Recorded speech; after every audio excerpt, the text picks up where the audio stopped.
In a behavior plan, we're looking at the behavior, what it looks like, so the frequency, duration, and the intensity of the behavior.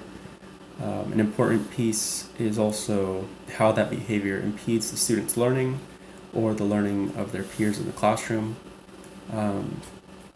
Whether that's because the student isn't able to focus on the assignment or because the classroom becomes unsafe for other people to be in there.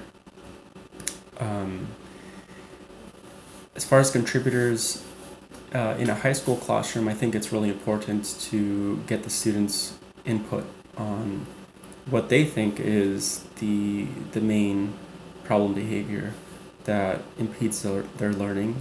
It's interesting the types of insights that they have to offer on that.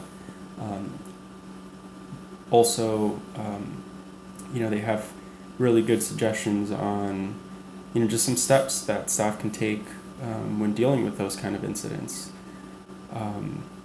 Other important contributors include the clinicians in the classroom, also BCBAs and school psychologists.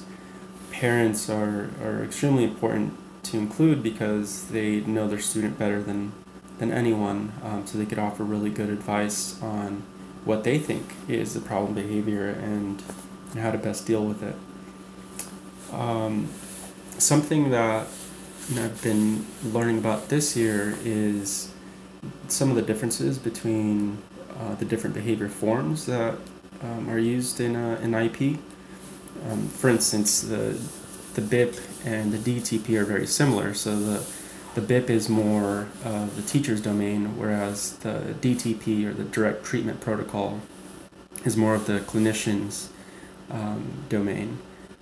And that helps to understand the emotions that could be behind the behaviors, which is something that teachers don't really look at. So we look at more of the kind of superficial things that are happening in the classroom.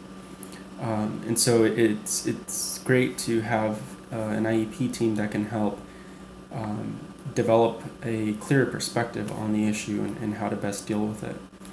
Moving forward, something that I'd like to be better at is data tracking and monitoring the behavior in the classroom so that the BIPs have more of a solid statistical background.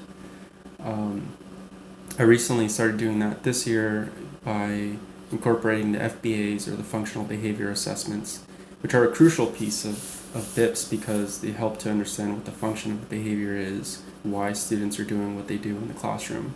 And so that's something that has really come to light now, being able to work with the BCBA and to have more of that clinical and behavioral approach to tracking data.